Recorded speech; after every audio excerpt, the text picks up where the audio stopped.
series again. So, yeah, I haven't. I did see the British government um, talk about this show, Adolescence. Now, I heard about this show about 2 weeks ago. Was probably the first time I heard about it, and I noticed a lot of like obviously Netflix are gonna push it. It's their show, so they put whatever they want on that. They don't care as long as the funds come in. Doesn't matter how it affects people psychologically or anything like that. Doesn't matter. You see most of the crap up there. There is a kind of an attack on your mind because most of it's all like horror and gore. It's what they want people absorbing. Whenever, um, yeah, they were pushing it, but I noticed that like media outlets were pushing it, saying it was the best thing since sliced bread and all. You need to watch this. You need to watch this, right? Now, after a little bit of investigation, I see that I don't care if I ruin it. Well, here, I'll tell you, there's going to be spoilers from what I know of it, but I don't even need to watch it, and I know what they're doing with this show. So, it's about this young white English boy he looks about 13, 14, and he's being influenced by people online, social media and stuff like this. Now, when you think of that, you think, right, and it's an online issue, so that's the parents. The parents aren't, interacting with the child enough. Therefore, he's went out and he's seeking attention from elsewhere. I'm really sure that's what gets, and I hate to say it, but I'm really sure that's what gets most of the girls tied up in all that stuff. With them pretty boys that come and try to recruit them. But yeah, it's about this young boy.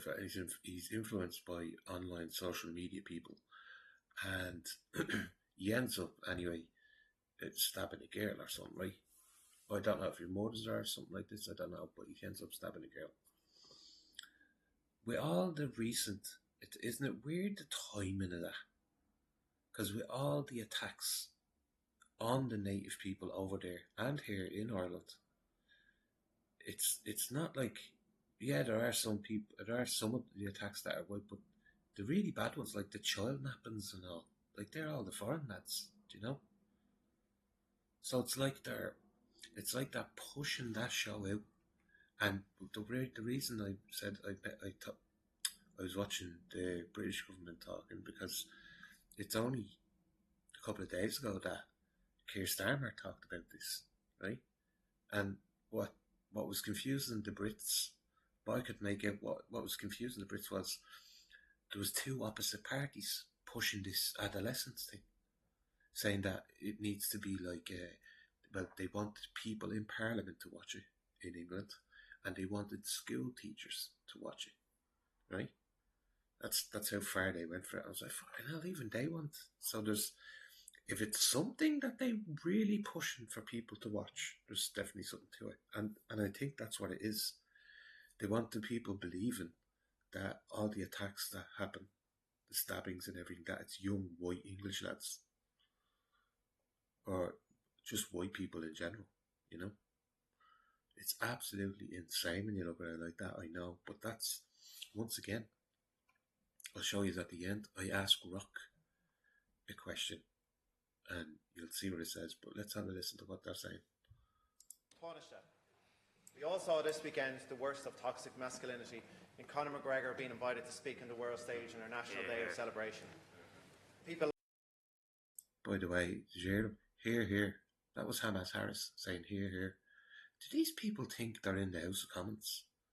Because the other fella did it as well. What was his name? The fella who looked like a troll. Niall something. Hear.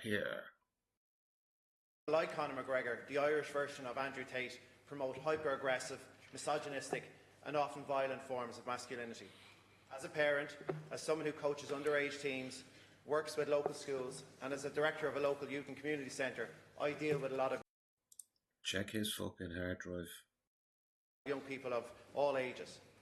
I know from speaking to friends and parents right across Kildare that they are very conscious of the potential impact of these social media type figures on their children.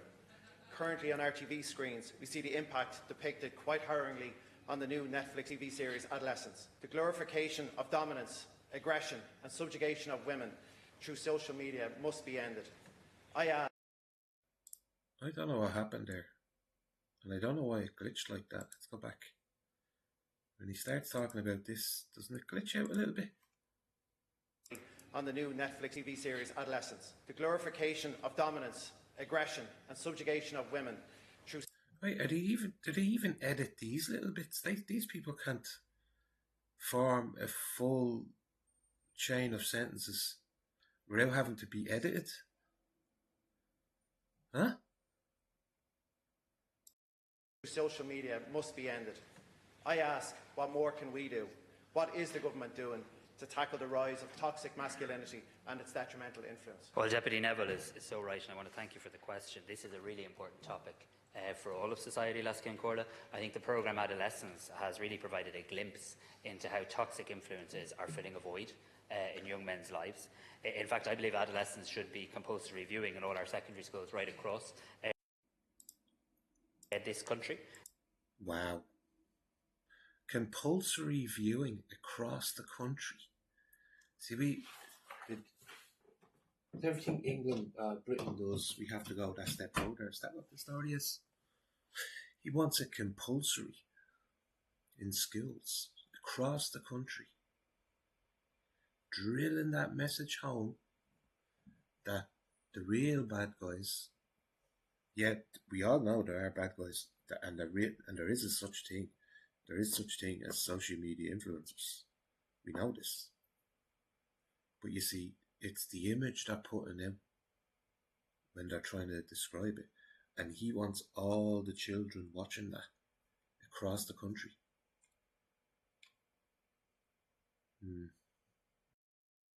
Social media has such an influence on young lives, and that's why I think in Europe and Ireland we need to be true to our values, even if others in the other parts of the world decide to go a different way.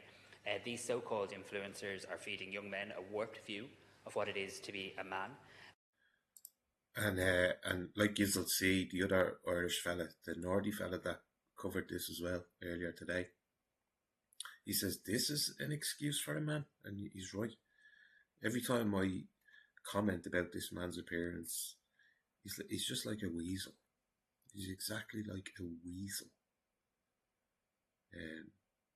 Yeah, I could go and get the definition and stuff like that, but the weasel best describes what this is. And let us be clear, the likes of Conor McGregor and Andrew Tate should not be social media influencers. They should be social pariahs.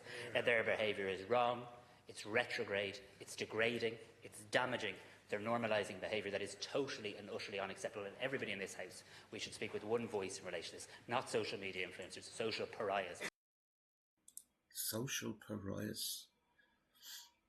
Now I thought, it's very interesting word that, isn't it? A pariah. Well, just so happens I have this here. Let me maximize this. I said simply, if a government official is using the word pariah for people of influence, what might he be trying to achieve? When a government official uses the word pariah to describe people of influence, they're likely aiming to shape perceptions and behaviour in a deliberate way, possibly as part of a broader cognitive or psychological strategy. Now, it's weird that, isn't it? It's very weird that Grok said that. I know I have been talking about it, and do you think it just, wherever it is that you're talking about, that just keeps trying to loop stuff back around to it? No. That is like completely random question, and it's after thrown back, possibly as part of a broader cognitive or psychological strategy. Pariah carries a heavy connotation. Someone ostracized, despised, or morally untouchable. Applying it to influential figures suggests a few potential objectives. Firstly, they could be trying to delegitimize those individuals by labeling them as outcasts. That's the Greek. Not the Greek. Do you hear me? The Greek. That's a meaning for it anyway. an outcast. Outcast. The official, and once again, that loops back into. You remember when, if people now, some of you will remember. I hope a lot more of you remember. Some of you remember. I do always say the line in Harry Potter where Luna turns to Harry because he's having a bit of a rough time, and she goes, you know, he has you just where he wants you. And Harry's like, what? She goes, yeah, well, she didn't have any fear saying Voldemort. And you know what? Once she was Irish. Isn't that weird as well? Anyway, that's another one. She had no problem calling him by his name, which is Voldemort. He says, yeah, he has you just where he wants you. Alone, or at least feel like you're on your own. Turned into an outcast. That's some, and Harry Potter has some deep meaning to it. Some of it, not all of it, some of it. But second, oh wait, was I finished that one? First, they could try to delegitimize those individuals by labeling them as outcasts. The official undermines their credibility and authority, signaling to the public that these people are not to be trusted or followed. It's a way to erode their social capital, especially if they're seen as threats, political rivals, dissenters, or cultural icons who challenge the government's narrative. Second, it's a play to polarize. Calling someone a pariah draws a line. You're either with the acceptable side or aligned with the shunned. That reminds me of what Bush said. You're either with us or you're against us. This can rally supporters by creating a us versus them dynamic while pursuing neutrals to distance themselves from the targeted figures to avoid guilt by association. It's a social engineering tactic leaning on the human tendency to conform under group pressure. Wow. They put us under group pressure and they're under shared culpability. I've told you that before as well. But yeah, Weasel Harris, huh? Weasel!